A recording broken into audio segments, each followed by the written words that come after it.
Good evening. You're watching the main news on HKIBC. I'm Maisy Mok. Here's a look at tonight's top stories. Organisers threaten to pull a top tournament from Hong Kong if part of Fanling golf course is turned into public housing. High Court adjourns ruling on an injunction bid to outlaw protest song Glory to Hong Kong. A leading ladies golf tour is threatening to withdraw from Hong Kong if the Fanling golf course cannot remain intact.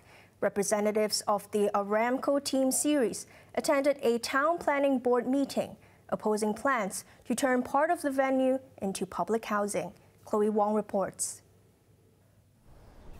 Back in 2019, the government announced it would resume 32 hectares of the Fanling golf course for public housing.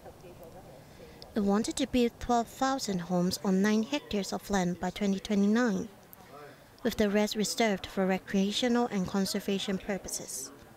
But the plan hit a roadblock when the environmental authorities demanded a more detailed impact assessment on the site, which is more than a century old and home to rare flora and fauna. The controversial issue prompted the town planning board to hold 5 meetings this month, with members of the public invited to give their views. Those in attendance for the first session this morning included representatives of the world's leading ladies golf tour, the Aramco Team Series.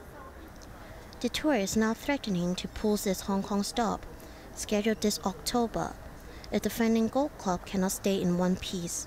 It's extremely likely that we would have to look at moving to other locations, and because Hong Kong Golf Club is the only venue that's really suitable for events of the scale that we deliver, events like the Aramco Team Series, Hong Kong would miss out on these events.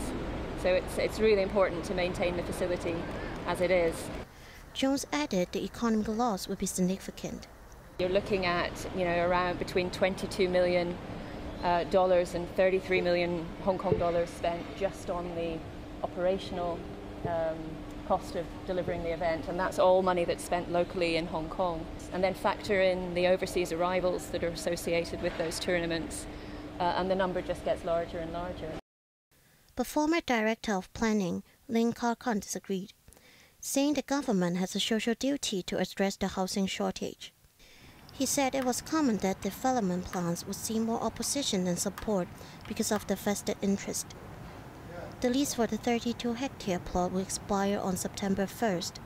The town planning board is expected to make a decision on the draft plan by November. Chloe Wong, HKIBC. The High Court has demanded more clarity from the government on its injunction application to outlaw the protest song Glory to Hong Kong.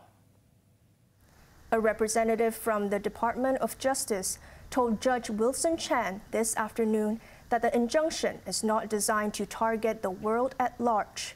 She said it applies to people who perform or play the song with a seditious intention, adding the injunction order would be published on government websites once it is granted. Chan asked the lawyer who the defendants are exactly, and she asked for more time to obtain instructions. The judge did not make a ruling and adjourned the hearing until July the 21st. A leading psychiatrist in Hong Kong has poured cold water on the government's plan to improve mental health services. This came as Undersecretary for Health Libby Lee said authorities are still finalizing the details before the scheme is launched in the near future. To improve people's mental well-being, the government is mulling a pilot scheme which will offer residents mental health assessments at district health centers. Those who require further consultations will be passed to community organizations for follow-up. Reports suggest the scheme could be launched as soon as next month, with clinical psychologists and social workers forming the backbone of the operation. Responding to the rumors on RTHK, Undersecretary for Health Libby Lee said that details have not been confirmed. But she expected newly discovered high-risk cases to be referred to psychiatrists, while minor cases will be directed to mental wellness centers overseen by the Social Welfare Department. The revamp came 1 week after a man with a history of mental illness randomly stabbed 2 women to death at a Diamond Hill shopping mall. But Lee insisted the double murder has nothing to do with manpower constraints in the mental health sector. With less than 400 psychiatrists serving a population of 7.4 million, the ratio is less than half of what the World Health Organization recommended.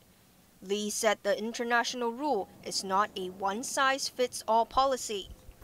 On the same radio program, Eric Chan, chair professor at Hong Kong University's Department of Psychiatry, admitted the lack of psychiatrists has led to substandard practices. This included assigning patients only several minutes per consultation. Chan slammed the 10 measures proposed by the government as weak, insisting the problems will not go away as long as there is a manpower crunch. Alan Din, a social work lecturer at Chinese University, was concerned about calls to tighten the criteria for discharging patients from psychiatric facilities. He warned this might discourage people from seeking treatment. Overseas, former Italian Prime Minister Silvio Berlusconi has died of leukemia at the age of 86. Berlusconi was one of the most controversial and charismatic figures in Italian politics. He was the longest-serving leader in the country's history, serving 3 terms of varied durations. The billionaire businessman and media magnate was always in the news. He gained notoriety for having steamy sex parties. One of his biggest scandals involved allegations that he paid an underage prostitute for sex. His political party, Forza Italia, is a coalition partner of current Prime Minister Giorgia Meloni's government. 10 people have been killed in Australia when a coach overturned in rural New South Wales. Another 24 or so were injured. All of them were traveling from a wedding last night. Raymond Young reports. One night after rolling over, the coach remained on the side of the road, pending a thorough investigation. 10 people died and 25 others were injured when the chartered bus they were in overturned late last night at a roundabout near Greta, a small town about 2 hours' drive north of Sydney. This makes it the worst road accident in Australia since 1994 and the 7th worst in history. Another 18 passengers escaped unhurt. Police said a 58-year-old man has been arrested. There's sufficient information. He's the driver of a motor vehicle. There's sufficient information for us to establish that there will be charges, but I won't go into the detail about those at this time. Was speed a factor? I can't comment on the circumstances of the accident. It is far too early. Some of the injured were airlifted to hospital. Authorities confirmed the coach was taking wedding guests to their accommodation when the accident occurred. Some of them are believed to be members of a local Australian rules football club, for which the bride plays. For a joyous day like that in a beautiful place to end with such terrible loss of life and injury is so cruel and so sad and so unfair.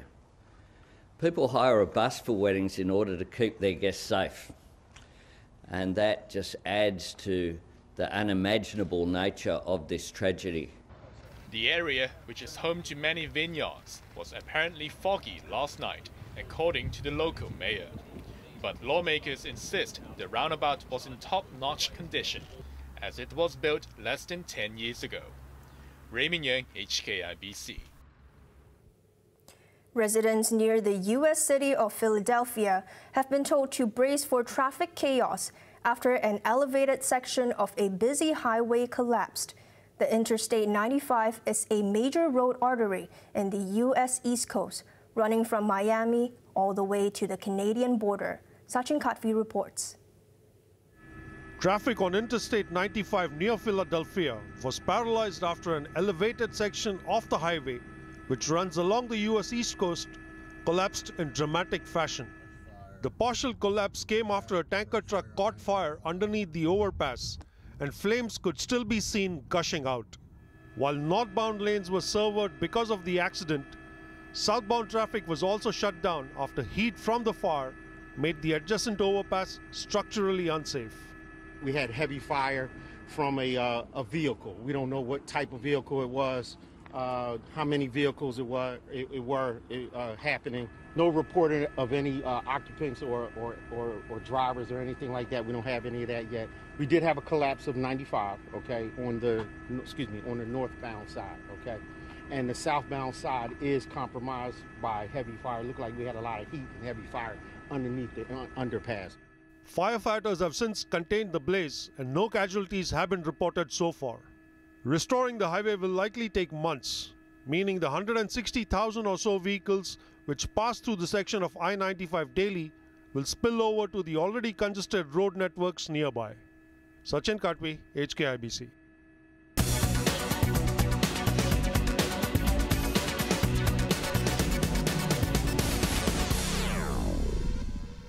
The financial secretary said the government is going all out to lure family businesses around the world to set up shop in Hong Kong.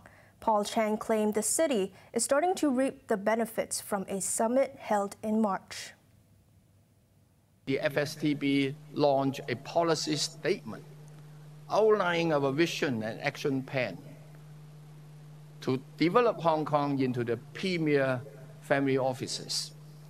And ever since, in that particular occasion, there are over 200 top-class family office owners and managers coming to Hong Kong. And after that meeting, in fact, a lot of following up.